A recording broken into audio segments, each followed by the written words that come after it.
Here we go. We're back with the Beyond Extend podcast. How's everyone doing?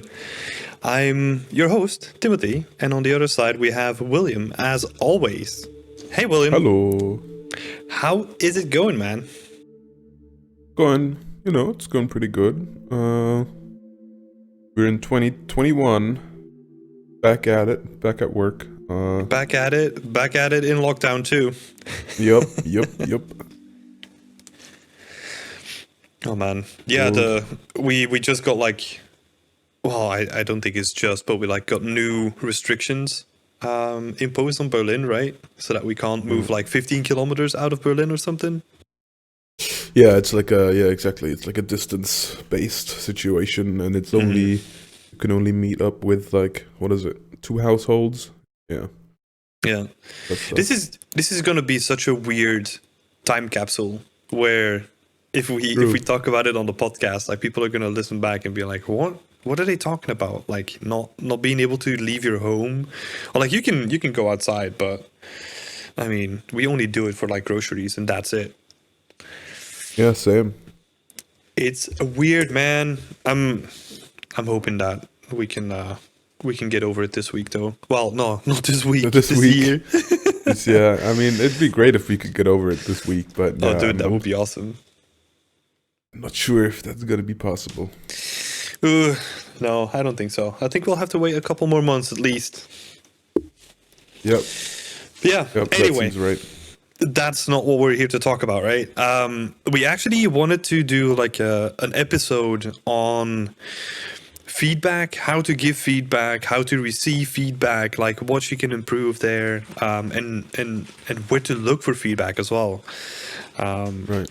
Because I think it would be interesting to just start with where we always looked for feedback, and then see how it changed over time. Because the places where we looked for feedback are, I would say, non-existent, or even less irrelevant than when we use them. Probably, yeah. So, where did you go for feedback, man? I mean, I guess at the start it was, if I remember correctly, I think I when I started out trying to be more serious about 3D and stuff, I was doing the tutorials by Tim Bergholz, the chamfer zone tutorials. Like I guess a lot of people did, and it was his forums that I actually started to get feedback on. It wasn't a Discord. It was just like an old-timey forums page, right? With I don't even know what to compare it to, but yeah, it was just like a classic old forum, and we would post about stuff that we did, and people would give us feedback in the threads, and we would talk about it was very similar to what you would have on an art Discord now, and they actually then switched to a Discord, which is I think the first time that I got introduced to Discord, and then I moved to the Dynasty Discord, which I think is a lot of people's main source of feedback and stuff. I think a lot of people know about it. But that was the first really early place where I got my feedback from. And I guess also from my peers, right? I mean, I was in university at the time.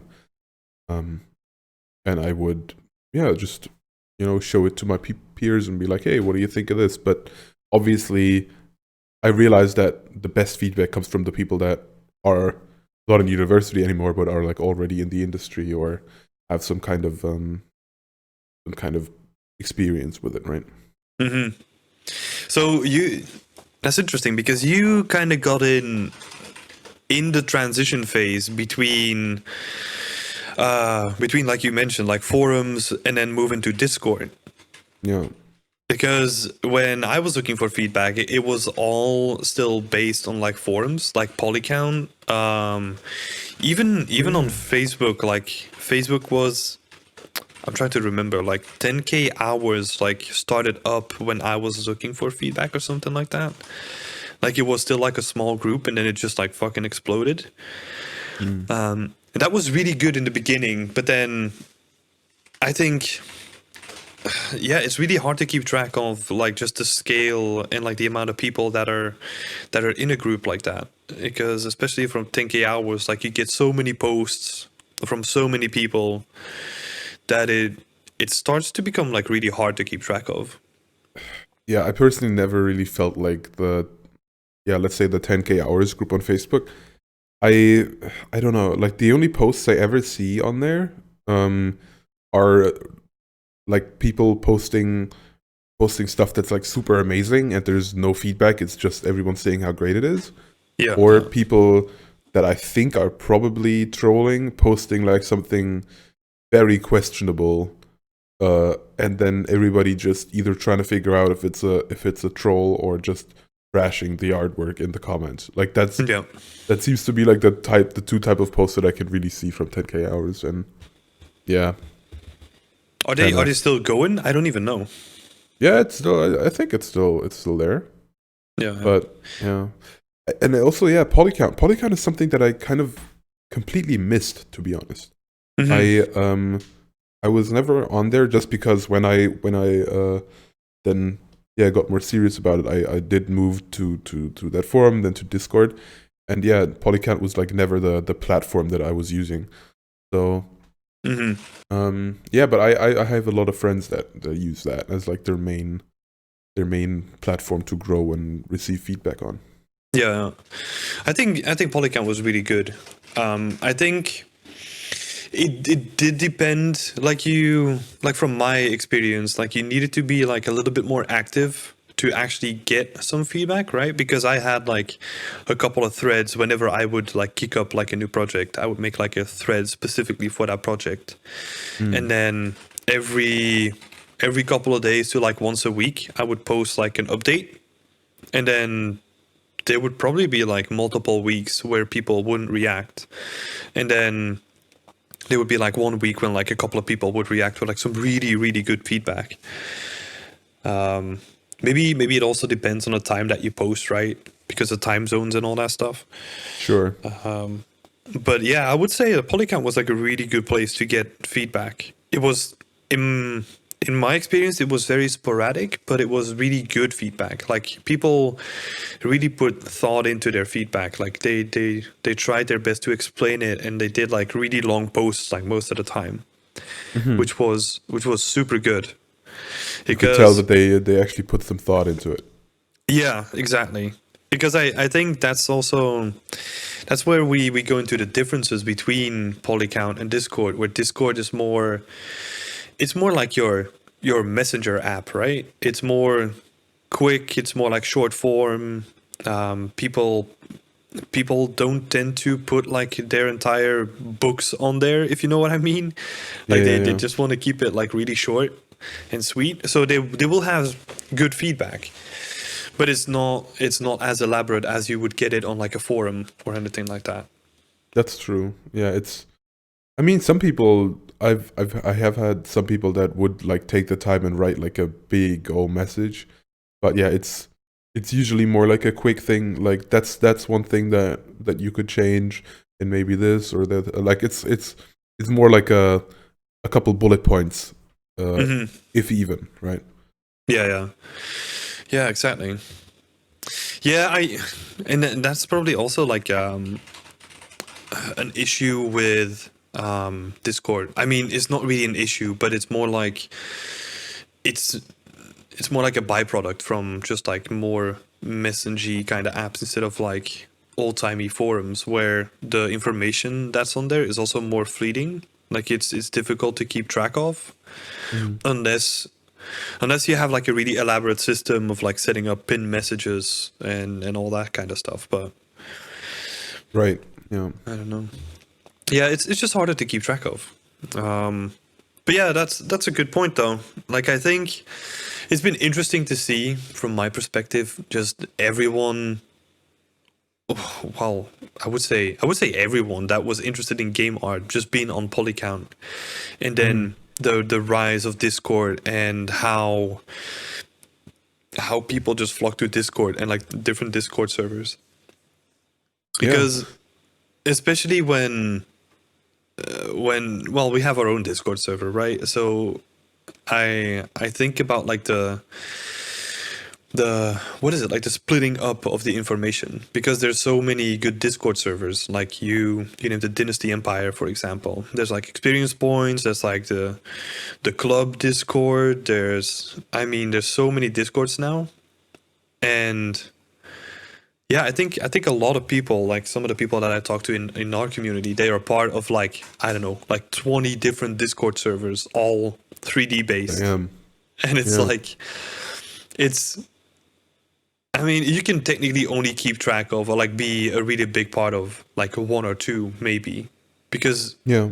else it just turns into like a full-time job almost. Yeah, that's the thing. I mean, I guess of course you were still active on your own Discord, but when you started having a job, when you got your like a full-time job, would you still be on Polycount and like a Discord service like that? Um, I'm trying to remember if Discord was even a thing then, because I don't think so. But Right. I was still like active on Polycount though.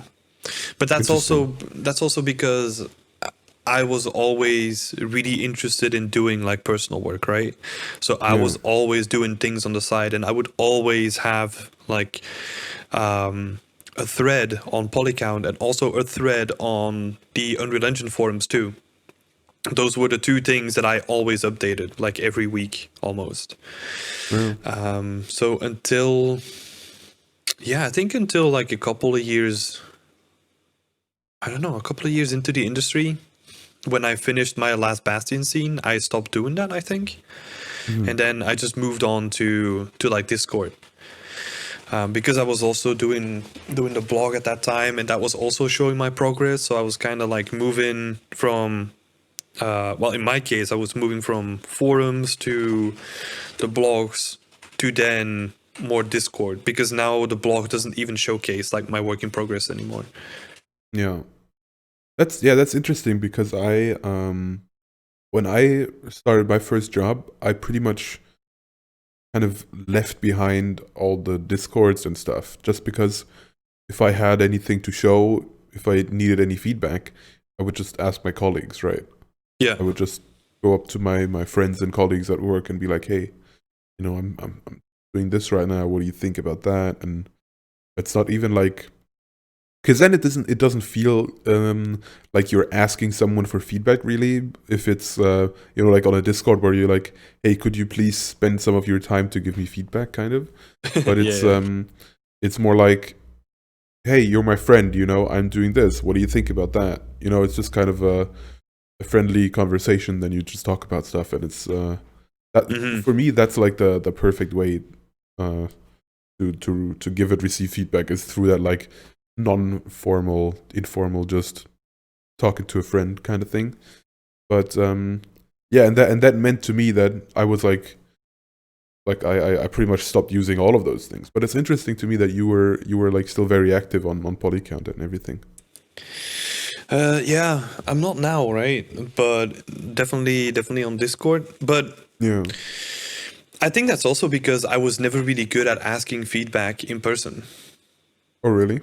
So yeah, that's actually like a topic that I wanted to bring up, is like how do you get to a point, or like how do you build up like that social circle, like your I don't know, it sounds like too formal, right, if you say it like that, because it is more like you said, it's very informal. You're just talking to friends and like, hey, I'm working on this, can you just like say your thoughts about it.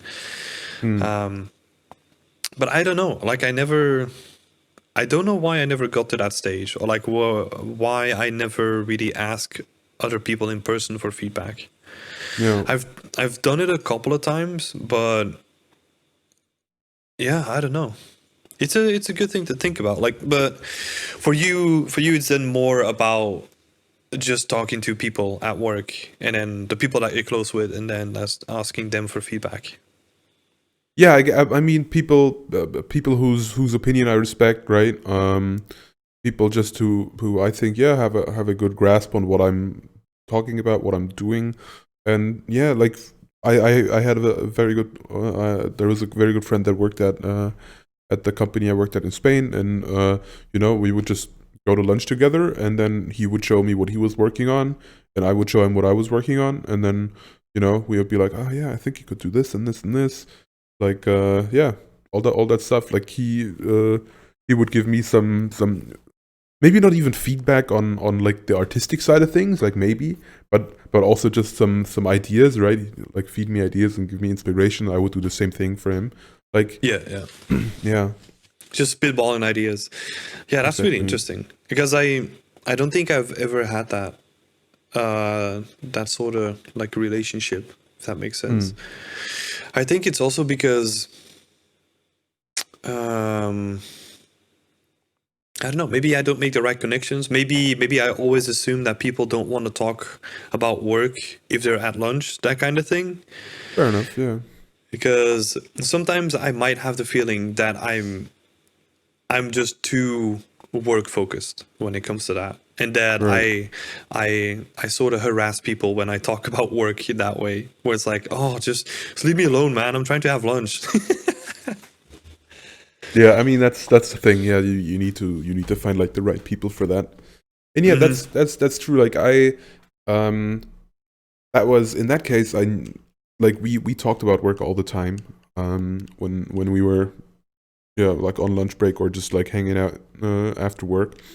Um, Not necessarily about like work at work, but about our personal work and stuff like that. Because that's what we yeah both of us we were both doing that a lot. And later when we you know we kind of extended that friend group, it was still the same. We would talk about that. And yeah, it's the thing is though I don't know if I've found that person like a person like that yet at the Berlin studio at Ubisoft. I mean, Hmm. first of all, I've only worked in the studio for like a couple months, right? That's the one thing. Yeah. Um, but yeah, also just you know, I guess yeah, you need to find someone who, like you said, is also wants to talk about personal work. And also, I do have to say, I just haven't worked on personal work as much, so that might Hmm. be another reason, right? Yeah, because I think we definitely talk about personal work, but it's I mean, maybe it would be like you said, it would be totally different if we were in the studio, because Yeah. I can remember like going out for lunch with like people and just talking about personal work, or like not personal work per se, but like also just like education stuff, where some people in the studio were doing like lessons, for example, and it Mhm. would be really interesting to hear their perspective on like lessons that they just gave to like upcoming students. So yeah, maybe it is just a case of just this whole pandemic situation and just being cut off from like those daily conversations with people too. Yeah. I mean, it's a weird situation to be in, that's for sure. But yeah, I I feel the same way though. Like I do have some people that ask me for feedback within the studio, um, every occasionally, right? But then I never do it the other way around. I don't know Mhm. why. Maybe it might also be a thing that as an artist in the games industry, you get feedback like every day when you're doing work, Yeah. right? So it's like maybe I don't want to have that feedback when I'm doing personal work, and I just want to do my thing. That could be That's could be could be yeah. a part of it too. I mean, I definitely have asked for feedback less. I guess there's and like you said, there's probably I'd say there are probably two parts to that. The reasons for it, and the first one is yeah, you like I get feedback at work all the time. Now it's you know this is my project, even if it's not gonna be the best it could be, right? Hmm. It's gonna be mine, right? Like yeah, maybe I could have changed this one a little bit more to be like that or this and that, but I wanted it that like this is what it looked like in my head, so I want to do it like this. Um, and the second one is you just become more confident, right? You become more confident in what you do. You have to ask less questions just because you become a better artist, right? Yeah, So yeah, that means yeah, you have less little things that you feel like you need to ask about. If I have a question now that's like very specific, because I usually only have questions. now that are very specific because I feel confident in most of the general stuff, then I would just go ask someone that I know that knows, right? Like if I'm gonna light my scene, I might just be like, hey, you do lighting at our work. Do you think you could just give me a couple pointers, right? Like something like that. Yeah, like very specific stuff where you only ask feedback when you're at a point where you need it. Yeah. I think that's also where it becomes interesting on Discord servers because especially with students or like new people coming up in the industry, there might be an aspect to it where feedback is also like getting more attention to your piece. And I think some students like confuse the two, where you should treat feedback as like, look, I'm doing this to improve, not to gain like additional likes or eyeballs on my work. Yep. And I think that's like a really big part of it because I mean I see it all the time, and it's kind of weird, right? Because you instantly realize when someone does that. You can feel it, like as an artist. I don't know how and why, but you can feel that they do it not out of genuine interest to grow, but more out of like I don't know, marketing reasons, I would say. Just Yeah, like I know what you mean. trying to Sometimes it grow their feels, base. especially when then you give them feedback. Like they say, "Oh, feedback is welcome," and then someone gives them feedback, and they're just like, "Oh, yeah, I'm gonna do that the next time around," right? Like I'm or whatever, and that's okay. Like you don't need to accept every feedback, but it always does. Like it can seem very disingenuous when you ask for feedback, and then all the feedback you're given, you're just like, "Nope, I'm good." Yeah, just moving it to the side. And this is Yeah. also like a thing that I noted down is how to not be defensive about getting feedback. There, I don't know like an accurate step by step concrete plan that you can follow to be less defensive, right? Yeah. But and it also takes like a really long time to do it. But you have to imagine, or you have to, when you receive feedback, you have to be detached from the stuff that you're working on. You have to see it as from like a third person perspective, when it's not your artwork anymore, but it's someone else's artwork. Like how would you critique it, and how would you receive the critique that you get from other people as like a third person detached from your own artwork? Because that's also a big thing of this, right? Where it might also be like the example that you just brought up, that you're just like, oh, I'll do it in the next project, but then you actually know that they're not going to do it Yeah, because yeah, yeah. yeah, they were not really interested in that. Like that might also be because they're really attached to their piece and like really defensive about it, where it's like, oh no, like he's breaking it down. Some people even spiral into like, I'm not a good artist, right? Like the imposter syndrome side of things.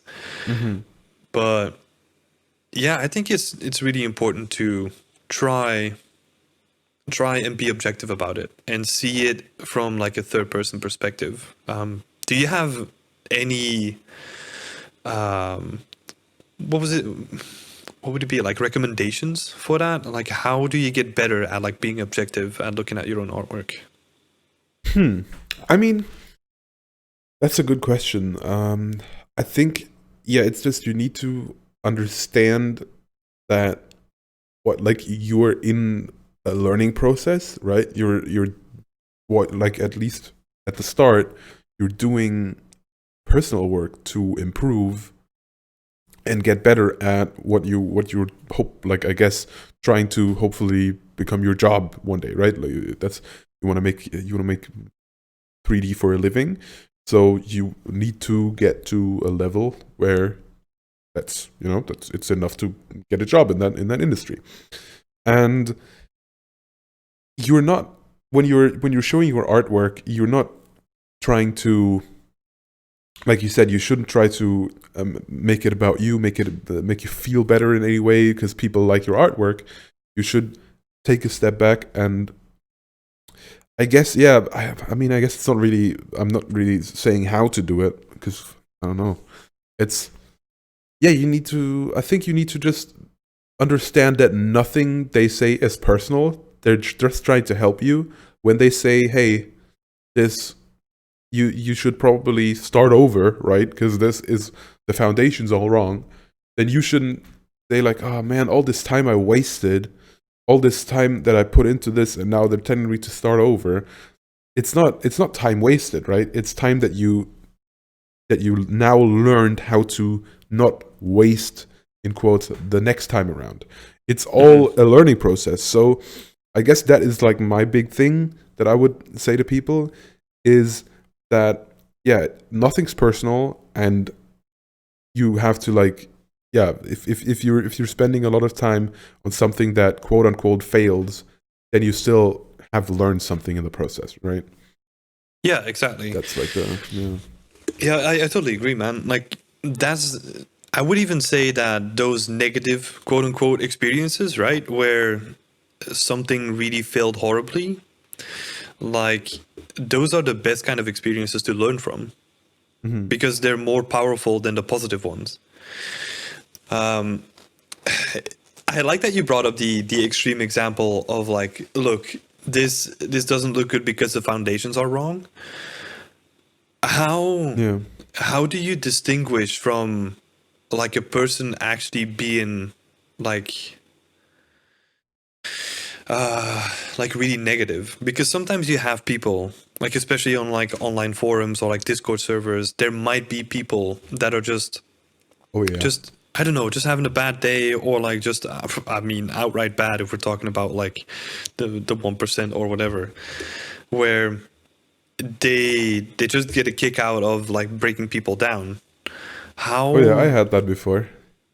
Oh, so how do you make the distinguish? Like, how do you distinguish between those people, or how do you deal with it? Well, I mean, that's the thing.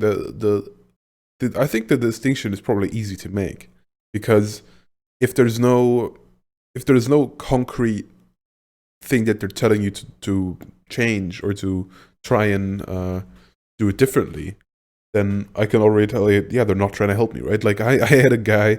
I mean, that was like early on when I just started. Like I had just finished the tutorial about for the AK tutorial Hmm. from Tim Bergholz, and then I uh, tried to like make my own first gun. Right, I wanted to make it on by myself without a tutorial, and I made like a shotgun, and it was not a great shotgun. Right, it was I was still proud of it because it was like the first gun I'd made on my own, Yeah. but yeah, I posted it on the forum, and some guy just said like, "Oh, this looks really bad. It looks like a game from 2002, and you need to like." No, he didn't even say you need to do this. He just said it looks bad, right? Hmm. And then yeah, I sat there and I was like, "Well, that doesn't really help me in any way, does it? Right? Like I understand that it's bad. That's the first step, I guess, but." You didn't say, hey, you need to try and increase the poly count over here so it looks less edgy or whatever, and you need to smooth out your high poly a little bit more so that your normal map bakes a little bit smoother. He didn't say any of that, right? He just was very negative, and I think that's the Yep. way to kind of differentiate between them. If they're not saying if they're not giving any constructive feedback, any constructive tips to like help you not even fix but just improve, then yeah, they're not really worth your time, I would say. Yeah. No, that's a really good point. That's a really good point because I mean I've seen so many people give feedback like that where it's like, look, like at least try to give some constructive feedback. Mm. Um. So yeah, that's a really good point, man. Just being really constructive about giving feedback is probably the best thing you can do because you might be like legit in your reasoning behind like like in your case, right, like the shotgun is shit, like it looked out of a game from like what was it, 2008 or something. Yeah, something. Yeah, Yeah, yeah. I mean, that might be fine. You could even word that differently too. You don't have to be so in your face about it. But yeah. if you then say like, um, Yeah, the same thing as you said. It's just like, oh, increase the poly count here, do this and that, and then at least you have like an action plan, and you can be like, okay, like maybe he could have worded like the first sentence a little bit differently, but at least I can learn something out of it. That's Exactly, what, right. Because yeah, what am I supposed to do when you just tell me it looks like shit? I mean, yeah. yeah, I know there's something wrong with it, but I have no point of where to start. Like it's actually funny. I would there was a friend that kind of tried to get into the industry as well, while I was working in Spain, and I would just help him and do kind of like a mentorship thing, but not really. And he didn't pay me. It was just we would have like a call, and he would show me what he was working on. Mm-hmm. Mm. And that was, I remember that was really rewarding for me because he was someone who actually put that plan into action, right? Like I would tell him, hey, I see that like you already improved your scene a lot, but I would say that this set dressing right there seems a little bit strange to me because I don't know, like why would you have all these boxes in the middle of the room? Because you want to walk around in the room, it wouldn't really make sense to have them there. Seems kind of strange unless he's like in the middle of moving or something. Or yeah, well, like I would just give him like small tips like that, and then a week or two later we would talk, and he would have not only like just done what I told him, right? But he would have put like his own spin on it, and you could really tell that like he really thought about the feedback and like took it and I don't know, like he combined it with his own thoughts, right? And I think that way that's the best way to kind of think about feedback. It's not only just someone tells you, hey, do this, and then you do it, but you take that feedback and you put your own thoughts in it, you combine it, and you kind of you're like, oh, okay, that I did it like this before because blah blah blah, but now he's telling me that I this would make more sense. And then you can kind of think about, and maybe you can then reject the feedback as well. That's a thing you can do, but at least you have to kind of think about it and see, because if they're taking the time to give you feedback, then they're probably, there's probably something in there that might interest you. Mm-hmm. Yeah, it's that comparison that you made like really made me think about like tutorials. Like you can do a tutorial, but that's not the objective of the tutorial is not do the exact same thing as the person that made the tutorial. It's Yeah. about taking on the lessons and like the underlying thoughts of it and then applying your own spin to it, like you said. I think I've seen this many times because while with the mentorships that I'm doing, even though it's only like once a month, right? It's so it's so rewarding to see that when you put your thought in, you give feedback to people, which it takes time to get good at too. Like it's a skill on itself, and I'm still learning like a lot of it too. But if you see them taking that into action and like really applying themselves to it and being like, okay, like I understand what you're telling me, I understand the why behind it, and now I'm going to turn it into my own lesson. That's Yeah. super interesting.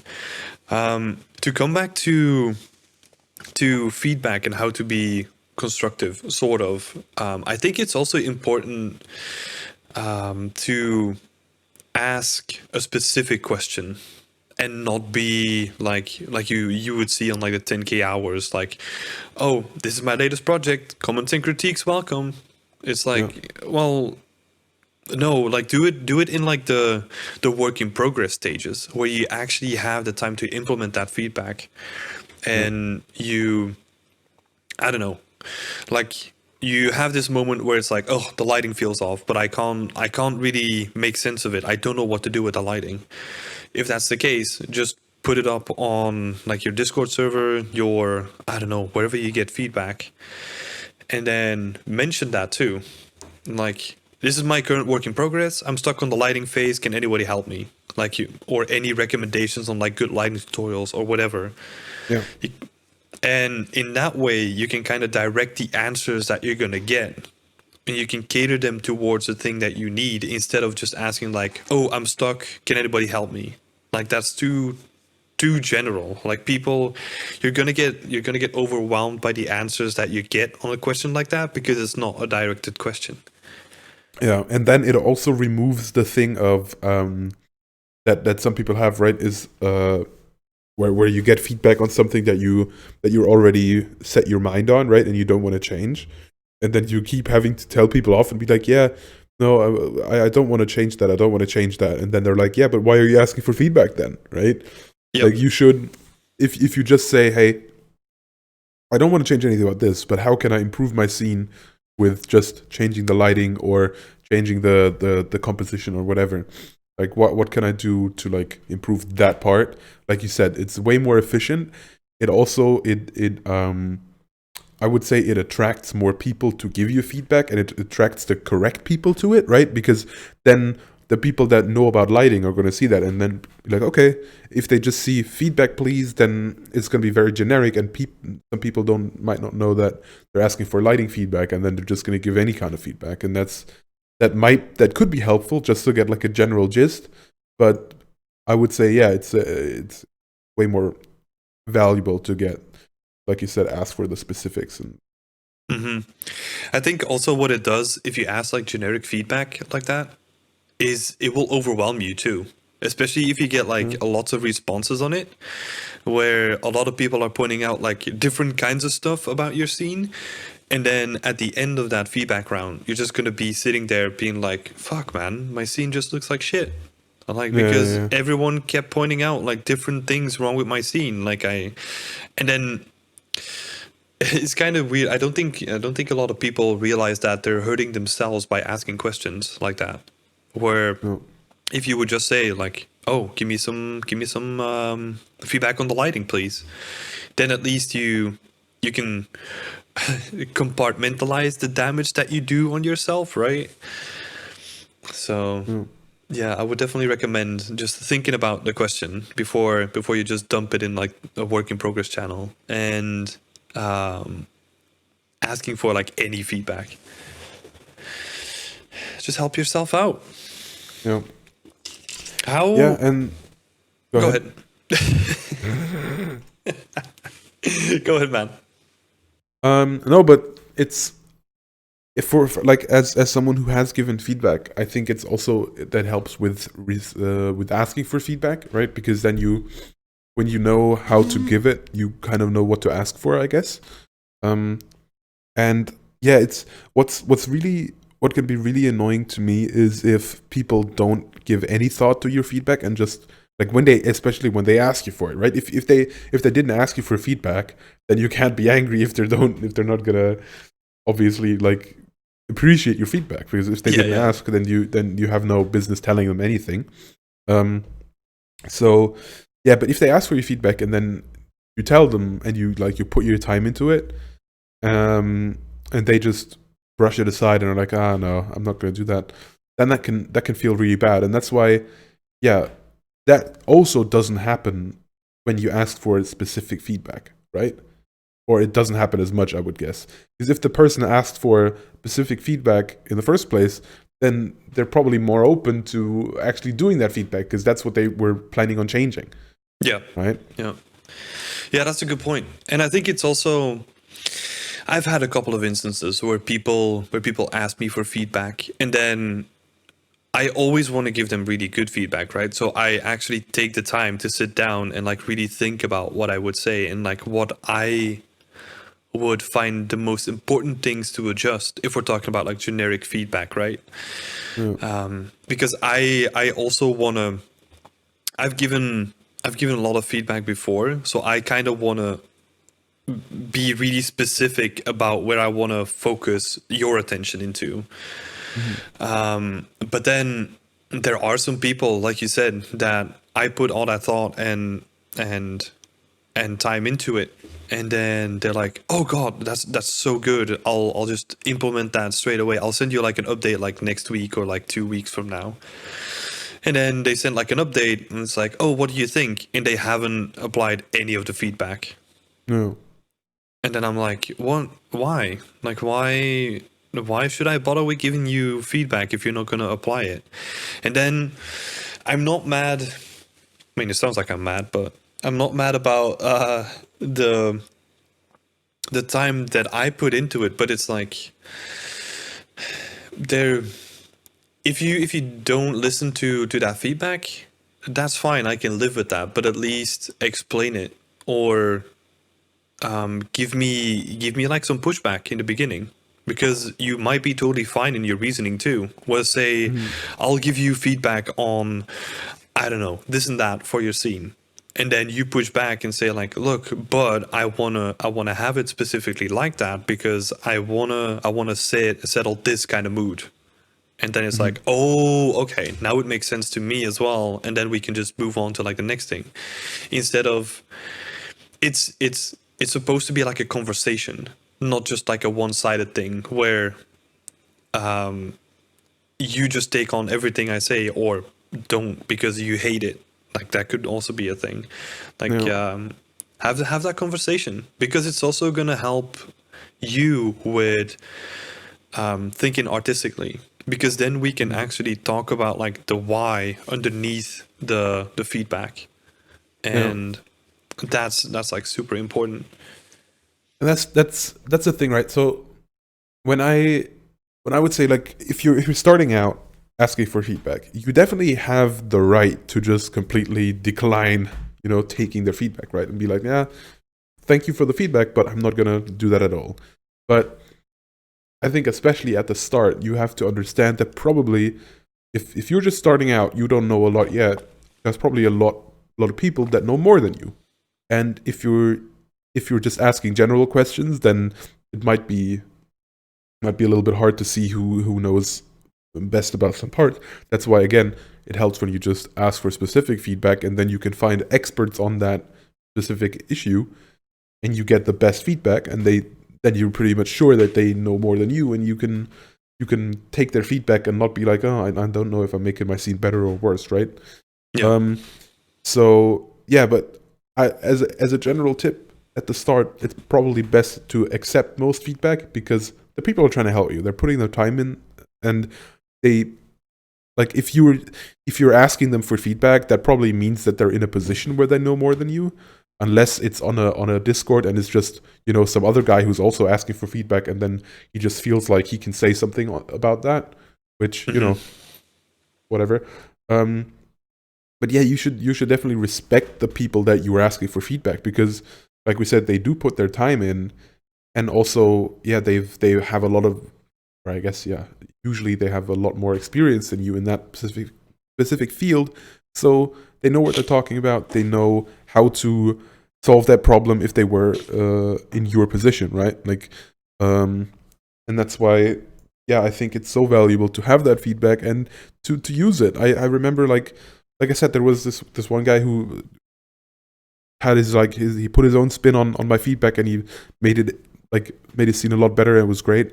But I've also had people that I've told, like, hey, if you're starting out your scene like this, it doesn't really make sense like that to set it up like this, because you're gonna run into problems later on, and you have to like change the whole texturing pipeline, because you're not gonna be happy in the long run, because you're gonna have to redo everything. And then he was just like, okay, I guess I'll do that for the next one. And it felt really strange, because I was like, this wouldn't take you a long time to fix, and like it's gonna be a huge problem, because he was like setting up his whole scene in like a substance file to put like um temporary textures on it, instead of just setting it up on in Unreal and having all the materials already as a placeholder, and then slowly replacing the meshes and the textures by Yep. by the actual meshes and textures.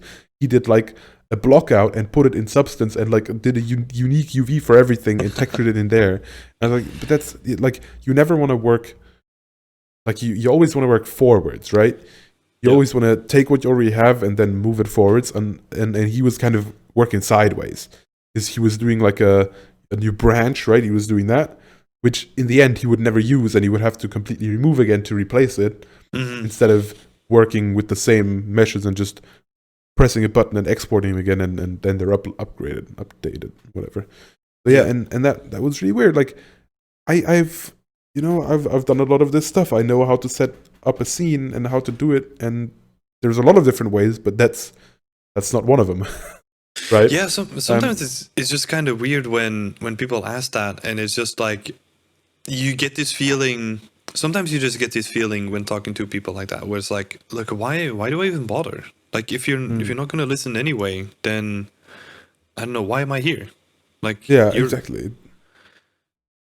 yeah, but I also, well, this is where it becomes interesting, right? Because sometimes I think that people need to make their own mistakes because Yeah. I don't know, for whatever reason they don't want to listen to you at that point, and they're like, maybe I'll find like a different workflow that works better for me. And it's like, okay, like I Yeah. mean, Yeah. just Uh, and then as the person who gave the feedback, you just got to be like, okay, yeah, do it. Like, you can't, like, I mean, you shouldn't push them because, like you said, they need to make their own mistakes, and then they're probably gonna learn that, yeah, maybe it wasn't the best idea, and then next time they'll have the experience to support that, right? And be yeah, like, okay, yeah, I'm not gonna do it like that. Which yeah, is which is sad because then they're losing a lot of time, but I mean, yeah, can't do anything. yeah, exactly. But at least you get to say "I told you so" at the end. Exactly. No, but it is kind of weird, right? When sometimes people really fight back on like fundamental things like that. But yeah, it's also because you come from a place not really looking down on like starting artists, right? But like a place where you're not evolving like artistically. You're not evolved or not like experienced enough to know about these things, and that's totally fine. We've all been there. But then if you get like an experienced artist telling you like fundamental stuff like this, I mean, at least try and listen. Mm. Because the people that are giving you feedback, they were in the same position as you at one point, right? And that's why they know what, like, what kind of feedback that might help you, right? Like, that's the thing. They're just trying to help you. Yeah. Yeah, because that's what experience is, right? It's doing all the dumb shit and learning from it and then trying to explain it to other people so that they don't have to do the dumb shit over again. Yeah, but it's interesting, man. So, talking about like giving feedback, like what has your experiences been up until this point? Because you're still in like a separate Discord with German students too, right? Yes, I mean, it's not very active, to be honest, but yeah, we've had that. Like, we set up a couple, like, studying sessions, I guess, and stuff like that, Mm-hmm. where I would to give like a demo. Yeah, awesome, man. How has the whole feedback, like the feedback loop and like giving feedback, how have you experienced that? I mean, on there wasn't a lot of giving feedback. There's been some, and yeah, it's definitely there was some of that. Yeah, I'll do it next time kind of deal. Where it felt kind of like, oh, okay, yeah, sure, I guess. Um, but yeah, also some stuff where it was a very nice exchange, right? Like, they ask for some feedback, I give them some, and then they either take it or they don't. But they're thinking about it at least, which is the big thing. Like, you don't need to always put the feedback in action. Just if you think about it and then you decide, no, that's not for me, that's great. Yeah. Just at least you thought about if it's better, or if your scene, or if your whatever you're working on ends up being better or worse for it. And that's the important bit. Yeah, exactly. Because I keep thinking about a question that I got asked in like one of the Q&A sessions, and I feel it kind of links with giving feedback and like receiving feedback, and it's the question of, do you as a mentor, I'm twisting the question a little bit, but do you as a mentor know, or can you see it in people if they're gonna make it or not in the industry? Because it, like the question that was asked on the Q&A was more like in general, right? It wasn't specifically about feedback, like if you could just tell if like a person was gonna make it. But I think the topics that you just brought up, where receiving feedback, thinking about it, applying it, and then maybe twisting it into their own in their own way, or like applying it in a way where they can make it their own instead of just listening to you. I Yeah. think that is one of the best recipes for making it into the industry. Right. Yeah. I mean, I guess that's actually an interesting question, right? Like, think about, you tell. I mean, there's people that have made it further than I would have thought, and there's also the other way around, right? So I guess no.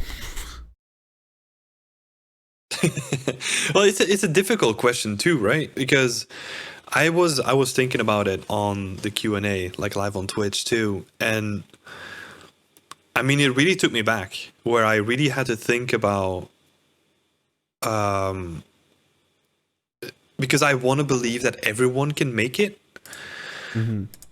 but there are definitely cases where people just don't make it. Like, if we're gonna be honest about it, but I think that's always to do with just the input that they put into it themselves. I think everyone can make it if they're really dedicated enough and just put in the time and the work to get there. No. I Yeah, think that is that's true. Yeah, I think that is like the big thing, because I don't know, like it can get difficult, right, for people to like keep constantly being, constantly being working on like their own environments, and then feeling like if they apply for a job and then getting rejected, like they just end up running in circles. Mm. But I think that's also bringing it back to feedback. That's also where that comes in, where if if you have that moment when it's like, okay, like I'm not getting any traction, or like I seem to not be making any progress, talk to someone you really trust that's also an artist, and just open up about that and be like, look, okay, I want you to have like an honest one-to-one session with me, preferably like a more experienced artist, right?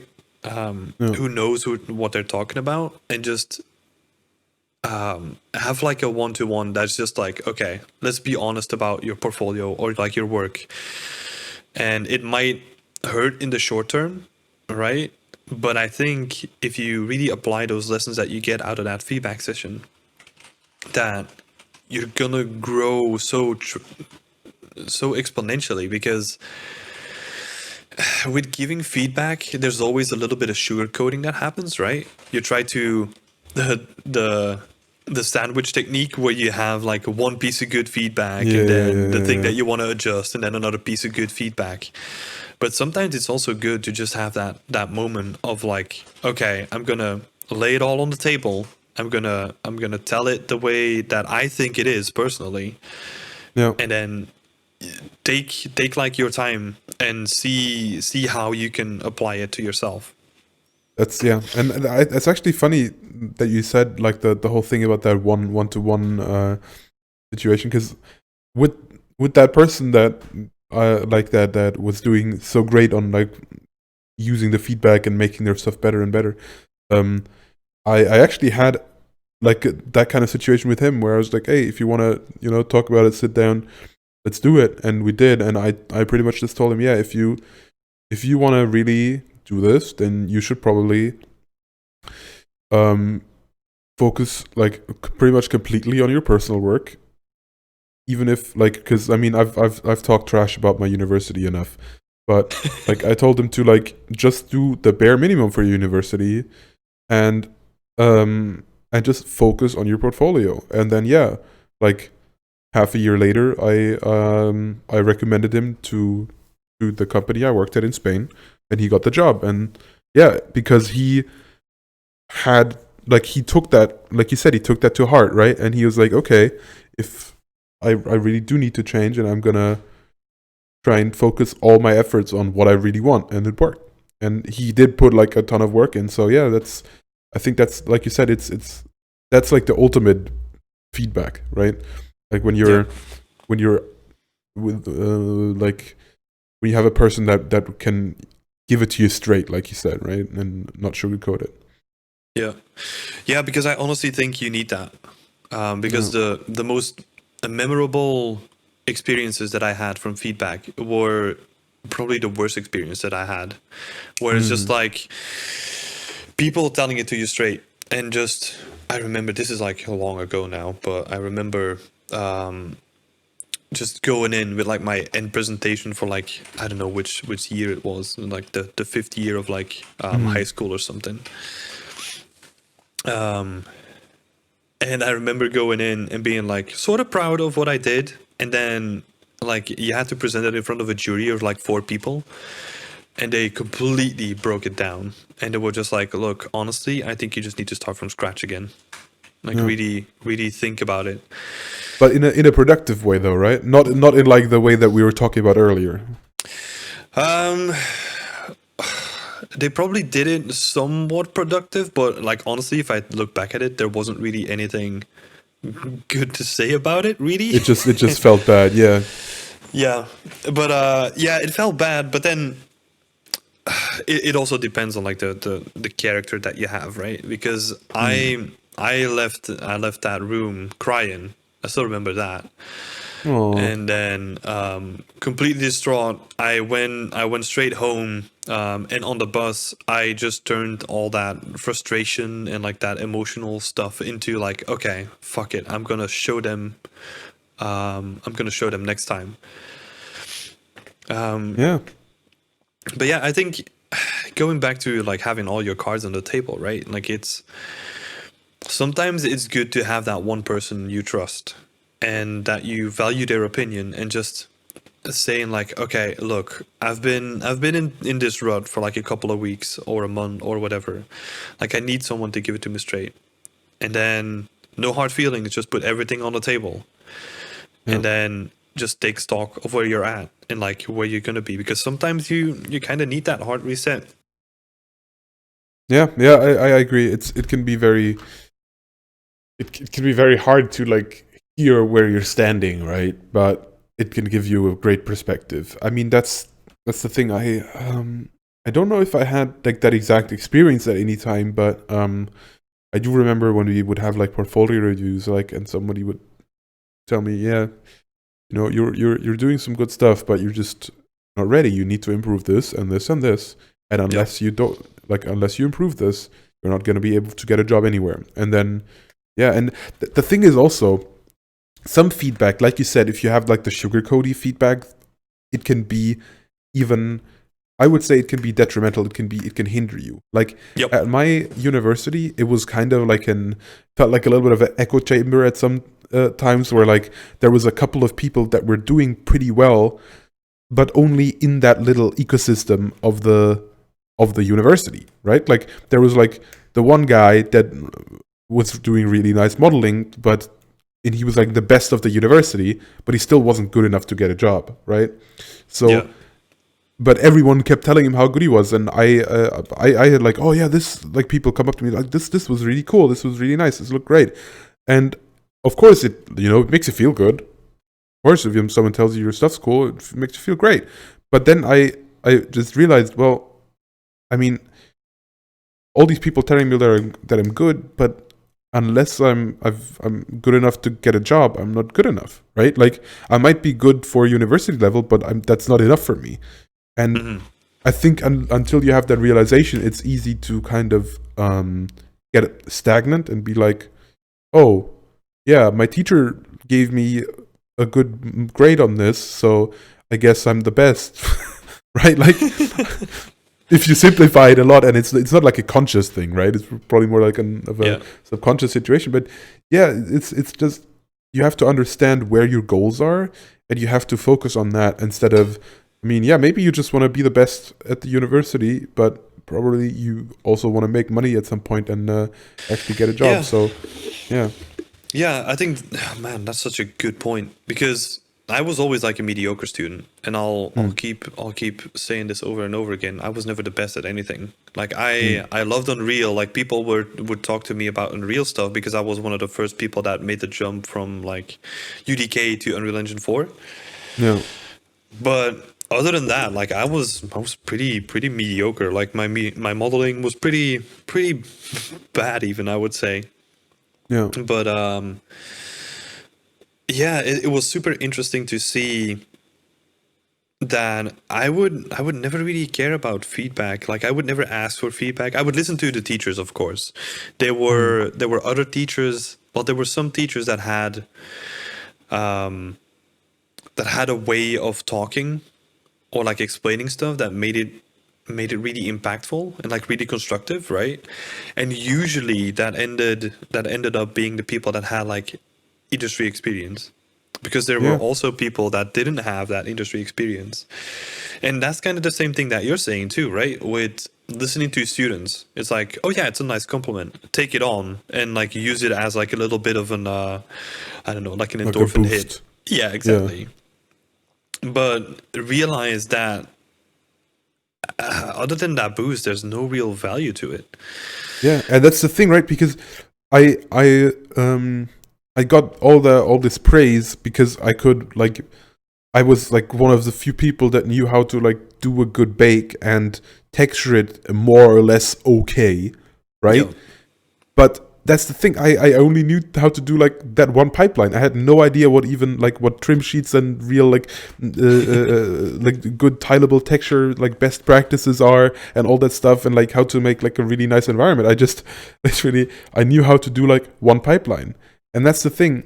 It's but because you like you're told that you're great at that one thing, you think that you're good, but yeah, you're really not. You just still have so much to learn, right? And that's the thing, and then you can kind of understand that yeah, wow, there's so much other stuff out there that I need to learn. And like I said, I was really like I of course it felt nice to be complimented in that way, like you said, but it's not going to get me anywhere. yeah, yeah. Like we've been talking in the community about this in voice chat, where it's the idea of like working for grades and like really trying to score like the best that you can do on like those grades. That's that's only good for the uni. No, Like it's not going to help you any. yeah, it might not be the best for like getting an actual job, because you have to think about like the broader spectrum, right? Like it's like you said, if you only know this one pipeline, but you're applying for a job and you don't even have like trim sheet experience for like an environment art position, it might be fine, right? It might be, but it might Probably also won't. not be. Yeah. Yeah. Yeah, So that's the thing. And also, I mean, nobody has ever asked me for anything. I mean, I've got like probably what a lot of people would fear on their resume, right? Which is I quit my university. Um, but because I've been able to have that job experience where it's just you learn so much more, and you aren't stuck in like that echo chamber where people keep telling you you're great. No, everyone knows there's a specific level that you need to achieve, and there's all these different things that you have to learn to get there, and they're very like open to help you, but they're not like just telling you, oh, like they're because I think a lot of the people at university tell you they're great, that you're great or whatever, because they also don't know how much there still is, right? But all these yeah. people at your job, they know because they probably know those things because they've been in the industry for a long time or Hmm. whatever. So like it's yeah, like you said, it's not about the grades and about having that great whatever thing on your resume. It's just having all that like the work experience is so much more important in the end. Where, like, if we go back to like the most promising students in your uni, I know you dropped out, so this might not Yeah. make too much sense to ask it, but like, where did they end up?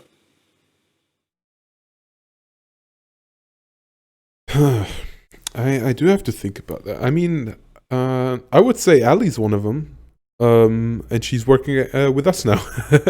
Oh shit! um, yeah. Um, um, but yeah, there's some other people that I think they might be working on like a weird, like a porn game thing Oh somewhere, just like to pay the bills. Which is, I mean, I mean, it's fine, yeah, but it's just exactly. probably not Yeah. where they wanted to end up. I would guess. I don't know what he's into, but um, yeah, Because but I'm not sure. I haven't really had that much contact with any of them. But yeah, No, that's fine. Because sometimes I think it's interesting to look at like the most promising students and then see the path that they take after the uni. Mm. Because sometimes I've had good friends that were like, nah, fuck this, maybe games is not for me, and they just did something like completely different. It's Yeah, like, and okay, that's yeah. because sometimes we get so. I'm thinking back to my student time right now, right? Where Mm. sometimes I would get so hooked upon, like, oh my god, look at the stuff that he's doing. Like, he's so amazing. And, like, how can I ever reach that level? And like that dread that sinks in. But like in the end, it didn't really matter. Like Yeah. it's all just a little bit of wasted time. That's such a weird sentiment to me. That thing of like looking, like being anxious about looking on ArtStation and being like, oh, all these people are so much better than me. I'm never gonna be as good as them. I mean, of course there is some kind of, you have that feeling of like, oh my god, this guy's so fucking good. Um, but yeah, it's for me, it's more like, yeah. Um, of course, I'm not at that level yet, and it's gonna be a while. But if I put all my work into it and I really want to do it, then Yeah. I might be able to get there one day, or maybe I'm not. But at least I could get closer to that, right? I could get closer to where I am now, and that's the cool thing, and it's more Hmm. inspiring to me than like scary, I guess. Yeah, and that's also where bringing it back to feedback. Like feedback can really help you with achieving that goal faster, right? Because Yeah, you can. I'm definitely more of the first example that I'm going to bring up. Like you can put in like all the work and like not get any feedback, and the end results like they're still going to be better than all the previous stuff that you're doing, but like the yeah, incremental gain might not be as big as you were to expect it to be if you ask like other industry professionals about like professional feedback for like specific things. Like if we go back to the lighting, for example, like if you talk to a lighting artist, like you're gonna get so many good tricks and tips to improve the lighting in your scenes. But then me personally, I never did that. And I think that's where feedback comes in and just gives you like a potential shortcut where mm, you don't need to run into the walls that they have run into like over and that's yeah. over. You can just climb over the wall with their help. That's exactly it, right? It's you can avoid their mistakes, but still learn from them, right? Because that's the thing. If you don't make the mistakes on your own, you're not going to learn from them. But if you have someone to show you, hey, if you had it done it this way, this could have happened, right?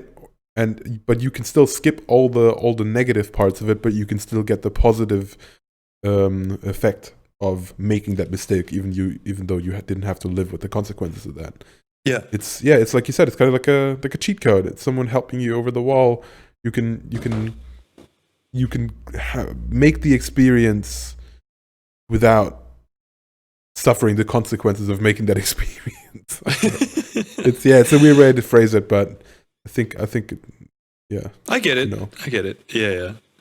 But yeah, I think that's that's something that I really underestimated for myself. Um, just like reflecting on it, right? Where Mm, I could have potentially been so much what would you call it, like more experienced, more advanced in the stuff that I do now. And this is not out of like spite or like, oh my god, I wish I'd done that in the future. It's just like the way that it is right now.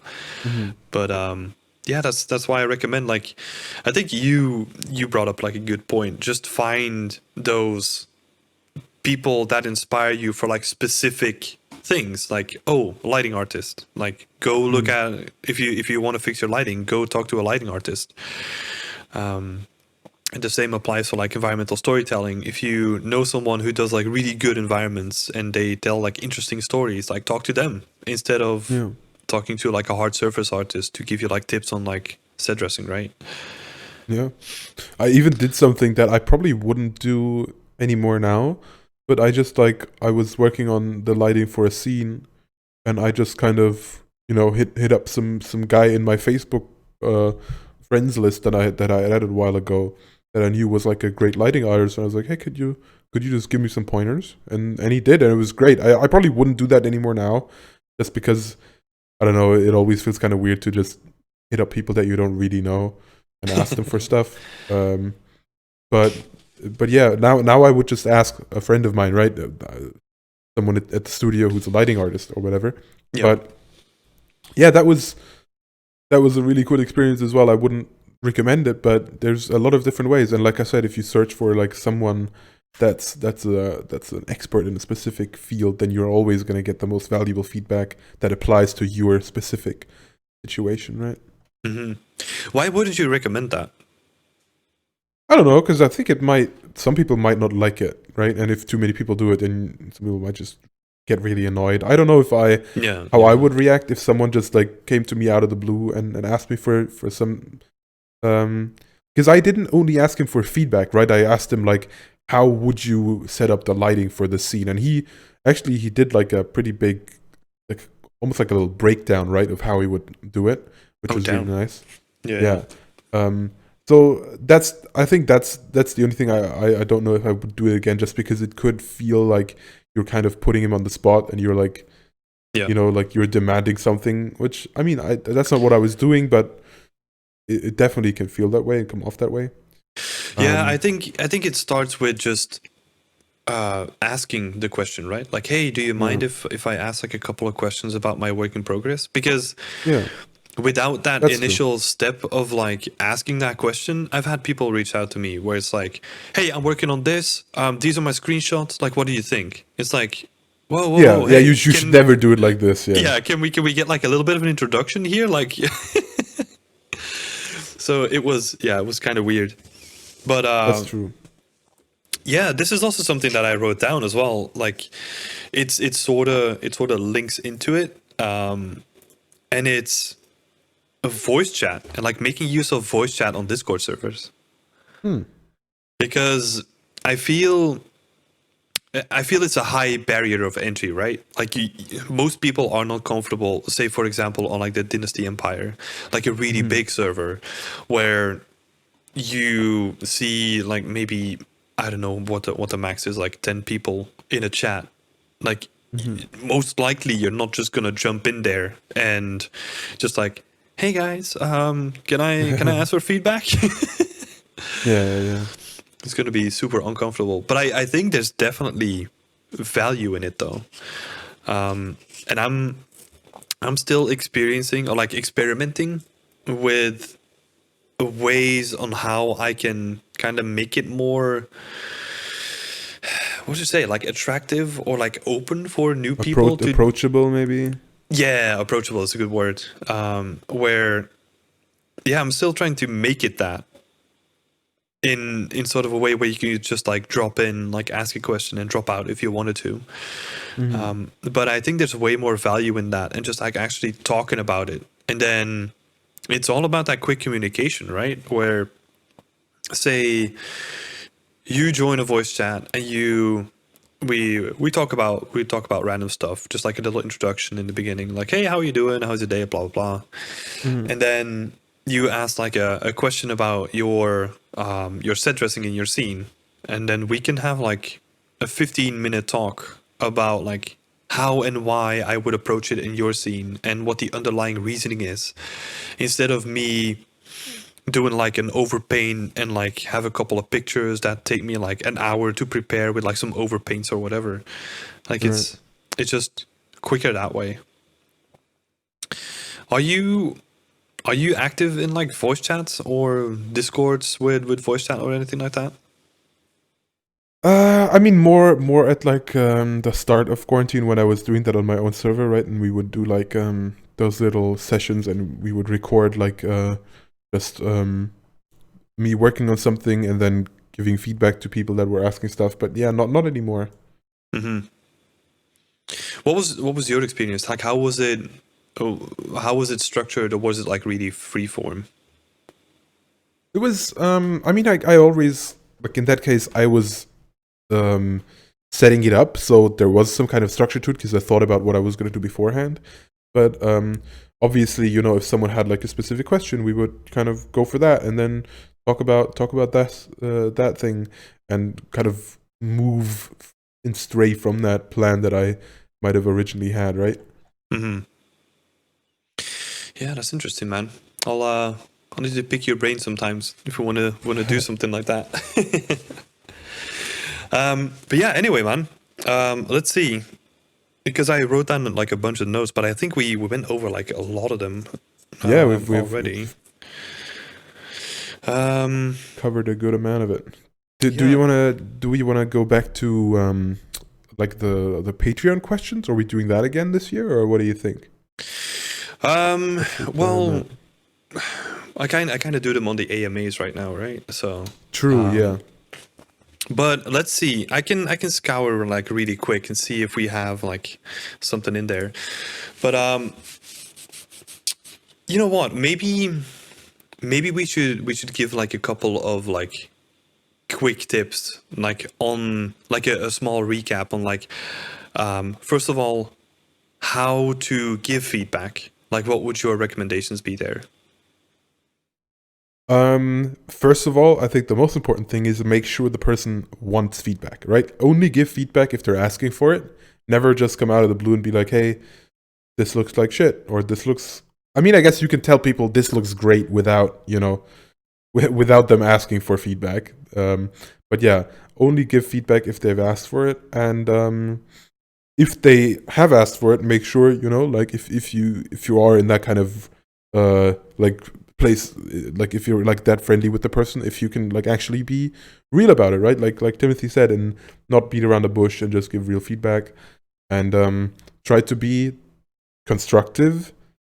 Try to focus on the parts that you're like that you know the most about, and yeah, try to be as helpful, and yeah, just like don't give feedback that's not helpful. That's such a dumb thing to say, but yeah, focus on the things that the people can change, and that's maybe like I try to focus on the things that are low, fuck, I can't think of the word. They're low, Like low effort, high low impact? energy, low. Yes, exactly. They're low effort and high impact. You're exactly right. Because that can be a huge motivator, right? Like that if somebody gives me feedback and they give me something, yeah, just try changing this, and that it helps the whole scene out, then that makes me just more motivated to listen to more feedback, because I then understand what listening to feedback can do for me, right? Like stuff like that. It's I think it's also good that you brought up well, first that you brought up listen to the people, like if they want to receive feedback. I think that is such an important thing that a lot of people forget, is that sometimes they just dump like feedback on like a person when they're like, huh, what? And it's not really building them up, right? It's more like deconstructing them because they think that they did something wrong, and they're not going to listen, right? If they don't want to hear it, if they're not in the headspace to do that right now, then they're not going to listen to you and not going to retain any of the information in the end. Mm-hmm. They're just going to be like, oh, this guy was just fucking chewing my ear off talking about what I should change, but I didn't even ask, right? Like, not going to be helpful or productive for either of you. I think that be wasting your time. Yeah, exactly. And also, I think from my side, when we talk about like giving feedback, is try to at least get to know the person a little bit. I think, especially in my position where we have like the monthly mentorships and all that stuff, like it's really important to get to know the people, because some people are like more sensitive to like receiving feedback than other people, which is probably like the trickiest part of giving feedback in my case. It's different, right? Because if someone's just asking like in a work in progress channel and they're asking for feedback, you can kind of be like straight up, like be constructive, but you can kind of give them like lots of pointers to start working with. Whereas with like the monthly mentorship, for example, it's also thinking about like how do you give it in like a more productive way. All right, man. Yeah, some good points. Now, what about receiving feedback? I'll take this one on. I think it's definitely it's a good thing. Try to be as objective as possible. Don't take it personally. It's like we mentioned before. Try and try and be like a third person character in the situation, where you're looking from like a third person perspective at your own work and try to be really objective about it too, because the people, well, most of the people that will give you feedback will try to do it in a way that they can actually help you. So try to see it that way. Don't see it as like something negative, like something that's wrong. See it in a positive way. Yeah. And also, yep. Go ahead, man. If you're in that position where maybe you have to decide which feedback to do, like which feedback to actually take to heart and change, then also go for that low effort, high reward type thing, right? If you have a 1 week to improve your scene before you like have to hand it in, let's say, and you've got a bunch of feedback from people, then think about what of this feedback seems like I could do it quickly and would have the most impact on my end result. Yep, exactly. Good points. Now, last thing, where can you find feedback? We named like a bunch of places, right? You can still go on like Polycount, the Unreal Engine forums are still up. I would say, from my perspective, because I'm not active on them anymore, I think they're also somewhat dying down. There's still definitely like gold on like Polycount specifically, where if you're really active on it and you have people that are active with you, you can definitely get like solid feedback on there. But I would say that most of it is on Discord servers these days. So, and what's the best one? What's the best one, Timothy? What's the best one? Tell us about it. No, you killed my segue. Well, obviously we have our own Discord, right? So I'm not gonna like over promote it. But you can go to like beyondextend.com and get access to our Patreon and then access to the Discord. However, if you're looking for your first experience, like your first Discords that you want to join, my recommendations would definitely be like the Dynasty Empire or Experience Points. Those are probably like they're probably the biggest ones right now. So Dynasty is more like general. Like they don't really have a specific focus, right? So if you're a character artist, you can go there. If you're an environment artist, you can go there. Hard surface, all that stuff. Where Experience Points is more about environment art. The same counts for our Discord as well, the Beyond Extend Discord, where we're purely focused on environment art. No. Awesome, man. That was good. Awesome. All right, man. First of all, I want to thank you all for listening to this awesome episode of our podcast. And yeah, again, thanks, Will, for being here with me. Thank you for having me, and thanks everyone for listening. Catch you all in the next one. See ya. Bye.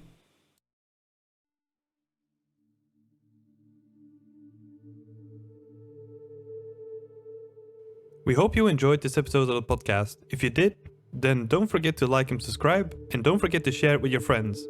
If you're an environment artist trying to break into the industry, or just looking to grow your skills, you can find a ton more resources like weekly tips, blog posts, and more on beyondextend.com. But that's going to do it from our side. Thanks so much for joining us, and a shout out to all of our Patreon supporters who made this possible.